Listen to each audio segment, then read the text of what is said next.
Feeling stuck in your own head, struggling with perfectionism, burnout, or that nagging imposter syndrome? In this episode, I'm joined by TEDx speaker and executive cognitive behavioral coach, Dr. Robin Buckley, who shares neuroscience-backed tools to rewire your brain for success. She breaks down practical strategies to shut down overthinking, set boundaries, and stop masturbating. It's not what you think, so you can lead with clarity, confidence, and calm. Welcome to the Shannon Fox Show, the podcast where we empower career moms to thrive. I'm your host, Shannon Fox, a career advancement coach dedicated to helping moms like you leverage your strengths to land your dream job, secure that well-deserved raise, or finally get that promotion, all without sacrificing time with your family.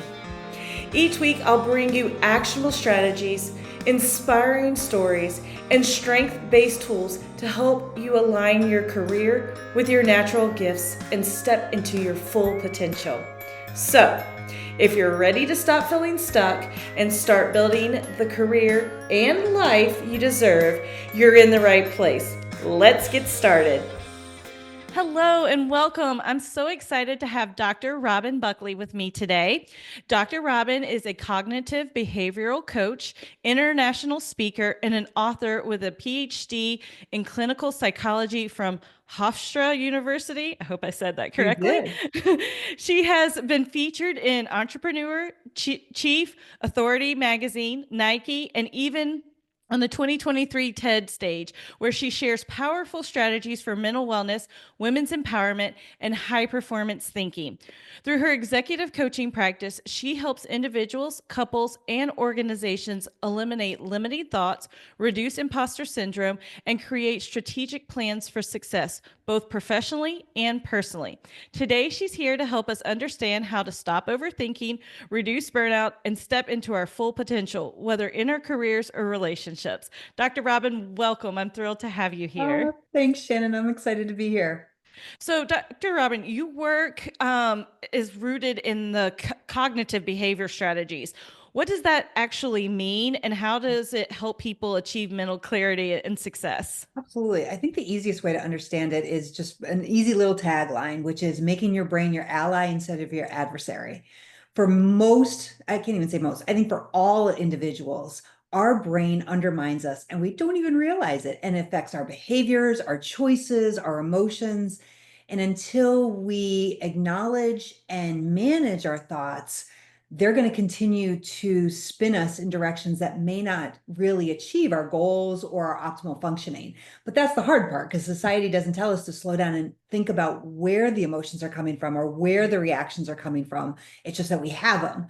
And that, in my line of business, is not true. We actually can achieve a better place in terms of our thoughts so that everything else follows in line and gets us to the goals we want.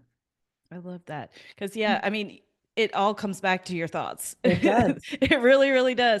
All of So it. that leads into like imposter syndrome. Mhm. How, like, let's just say, I know many women here listening probably have at some point in time felt imposter syndrome or perfectionism, self doubt. So, what are some of your favorite strategies to eliminate these limiting beliefs and Yeah, thoughts? it starts with understanding how our brains work. And real quick, neuroscience, there's the amygdala and the prefrontal cortex. The amygdala is our survival mode. It really helps manage all of our emotions, but when we feel afraid or when we feel anxious or when we feel imposter syndrome or self-doubt, it's all coming from our amygdala trying to get us not to do something that's scary or unknown or uncertain.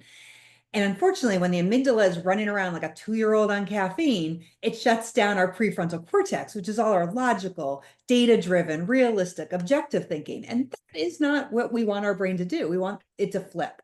So the strategies that I help clients learn get clients to engage their prefrontal cortex, which in a lovely way shuts down the amygdala. It allows us to be calm, to be strategic, to be rational in our approaches with other people or with situations. So I'm happy to share a couple of strategies if that will help your audience, That Shannon. would be great, please. Awesome. All right. So one of the easiest strategies is called 180 thinking. And it sounds simplistic, but I'm going to explain why it works in terms of the neuroscience. So 180 thinking is simply allowing the prefrontal cortex, the logical part of your brain, to understand and to be part of the thinking that there are lots of outcomes that could happen. So I'm going to use a personal example. My daughter, my 19-year-old daughter, decided last year she was going to travel to Amsterdam by herself. Now, Oh, wow. yeah, all the moms on here, and including you, Shannon, are feeling it already. Yep. And we've traveled a lot with our kids, but she was doing this completely solo.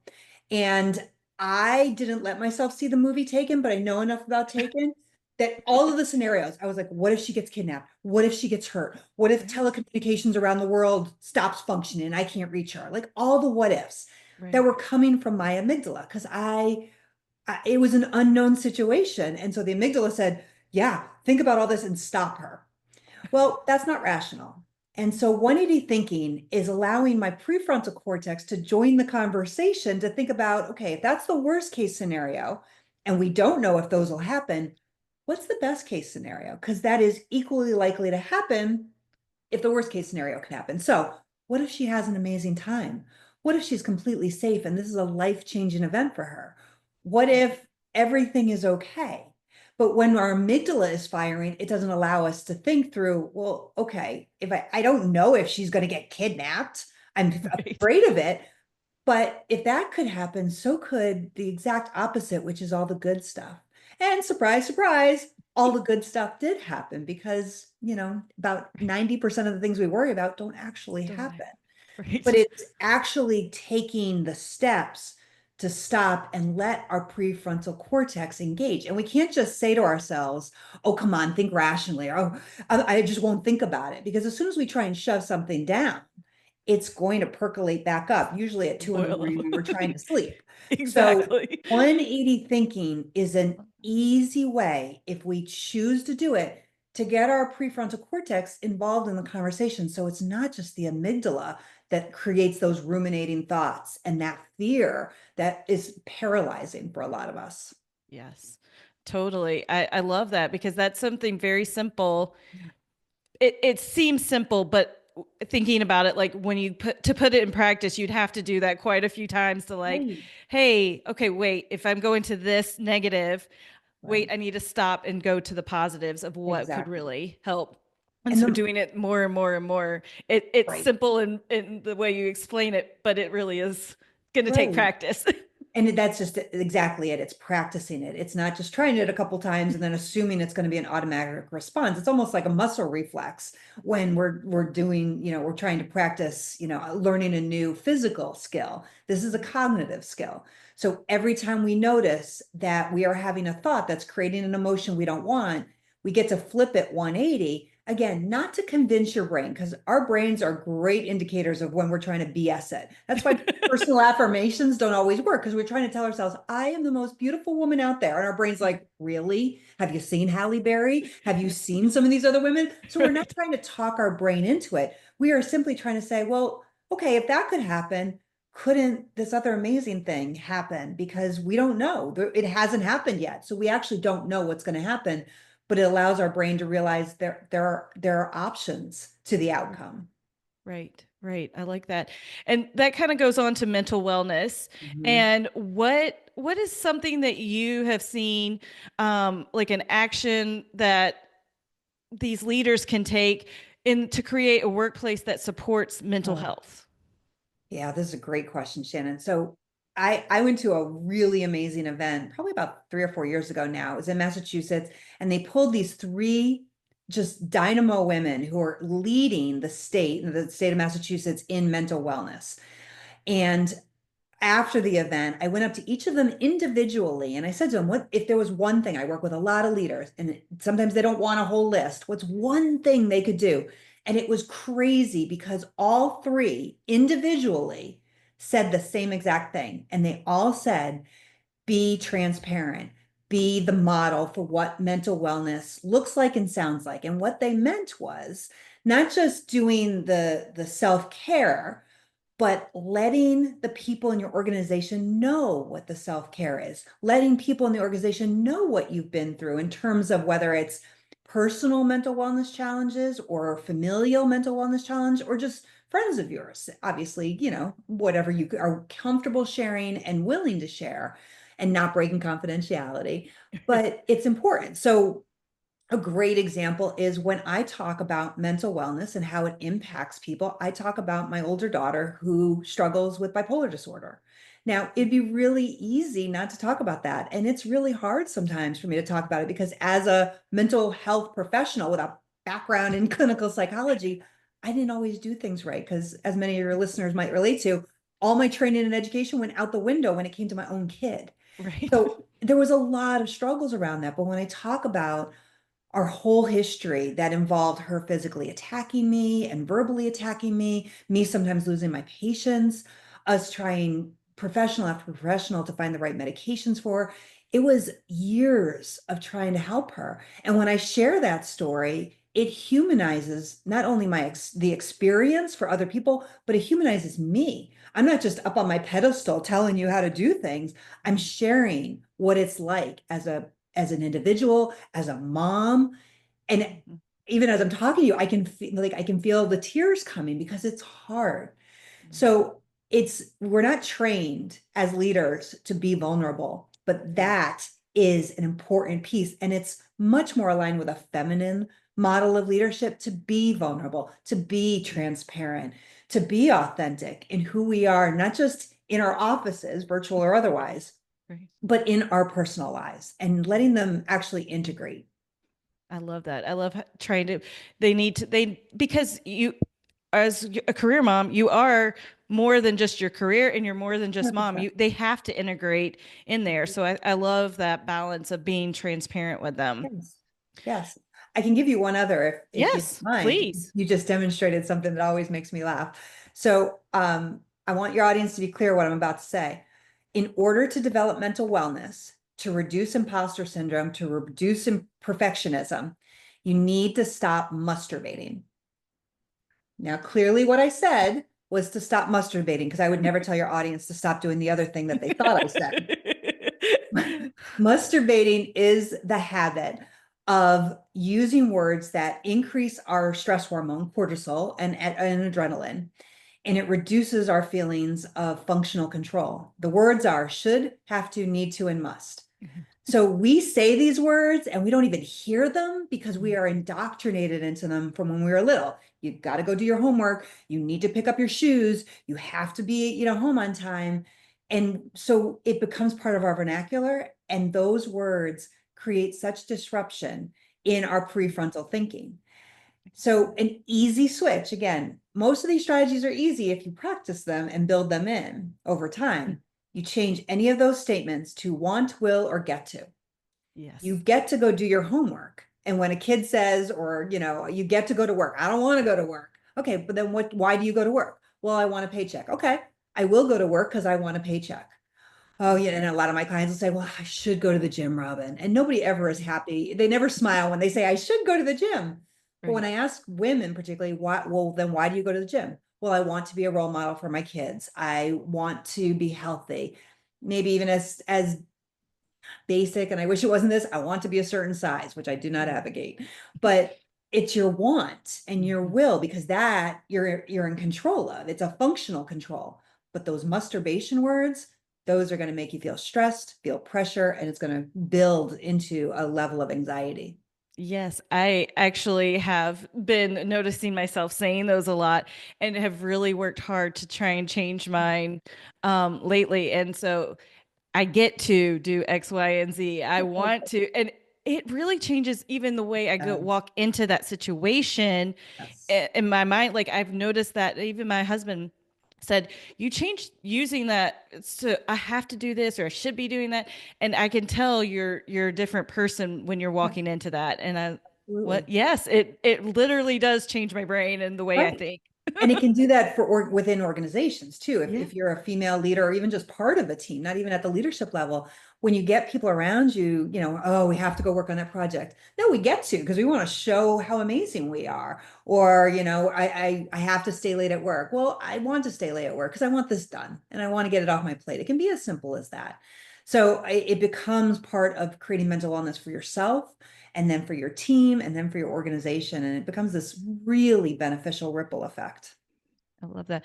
So then what advice would you give to these women in setting these boundaries for, work, life, Mhm. home, relationships? Because I know we all get to set those healthy boundaries, but what advice can you give about that?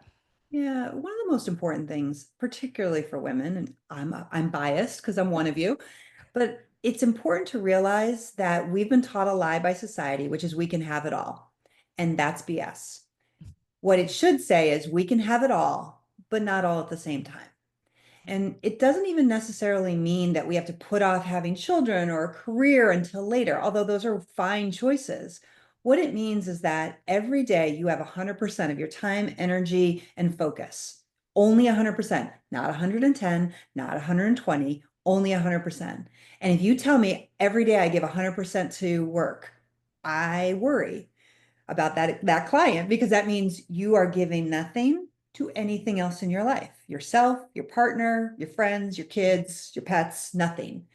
So every day your day is divided into a pie chart, and maybe your kids get 30% and maybe work on a given day only gets 20, and it shifts the pieces of the pie. I always think of Trivial Pursuit. They shift. They're not always the same. Eventually you're giving 100%, but that might be over a week, a month, a Right. year, depending on what's going on.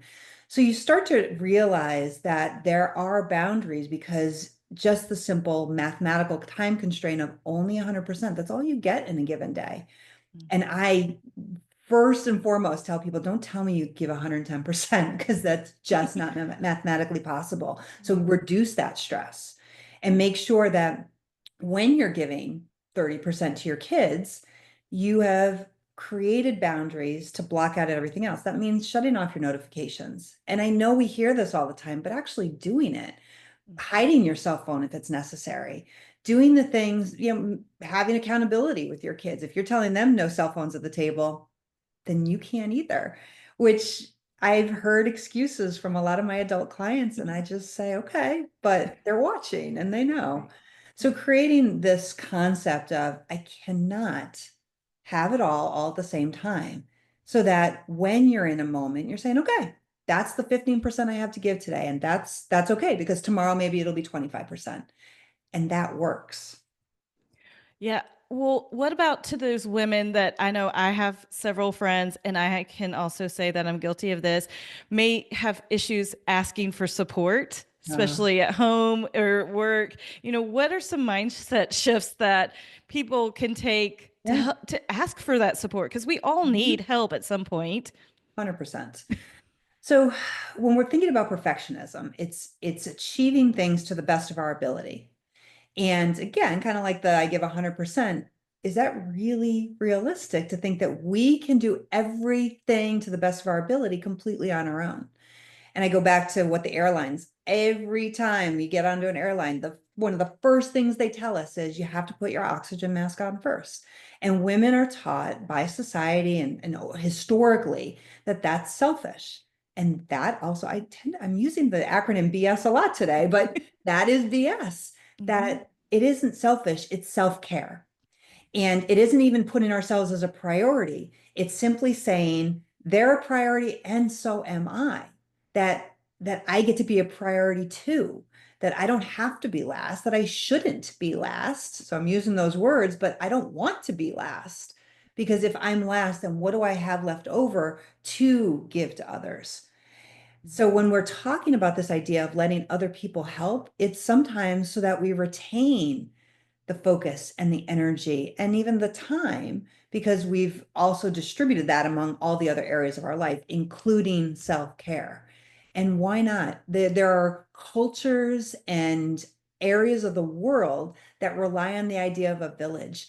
And the research around the mental wellness and the community building, that allowing other people to support you, whether it's professionally, personally, parenting, it's significant. And somehow in our quote unquote civilized, industrialized nation and industrialized cultures, we've forgotten that it is really wonderful to have that community around us. And women are phenomenal at this when we let ourselves, when we network, when we build on our network, when we realize that we are offering help whenever we can, then why wouldn't we accept the help or ask for the help when we're so willing to be generous with our time and energy?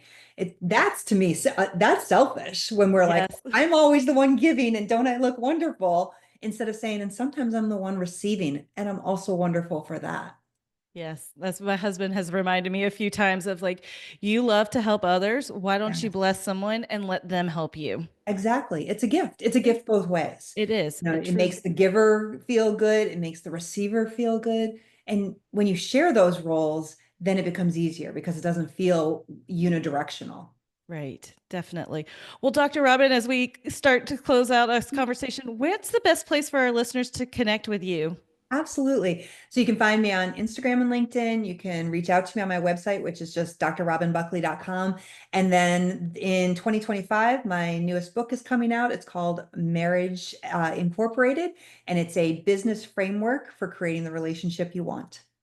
Awesome. Well, I'll put all of that information down Okay. below in the show notes. And before we wrap up, one of the things I love to do is leave my listeners with an action step that they can take today. Mhm. So, what is one final mindset shift that you would like to share with them today? Look at your calendar. If you don't see some time for yourself on your calendar, fill it in. It only has to be 5 minutes. It can be 3 hours. I hope it is. But for 5 minutes, what do you want to do? Do you want to read? Do you want to stare out at your garden? Do you want to go for a quick walk around your house? It doesn't have to be a lot of time, but put yourself on your calendar because everybody and everything else that's important is on there. So should you. Oh, I love that advice. I love Mm. that. Well, thank you so much for being here today. Thanks, Shannon. This is so fun. Thanks so much for tuning into The Shannon Fox Show. If you found value in today's episode, I'd love for you to subscribe, leave a review, and share it with another career mom who's ready to thrive. Don't forget to grab your free Mastery Zone Discovery Quiz, where you'll uncover your strengths and take the first step toward aligning your career with your superpowers. You can also connect with me on Instagram at the.shannon.fox for more tips and inspiration. Until next time, remember, you're not just building a career, you're creating a life you love. Let's make this happen.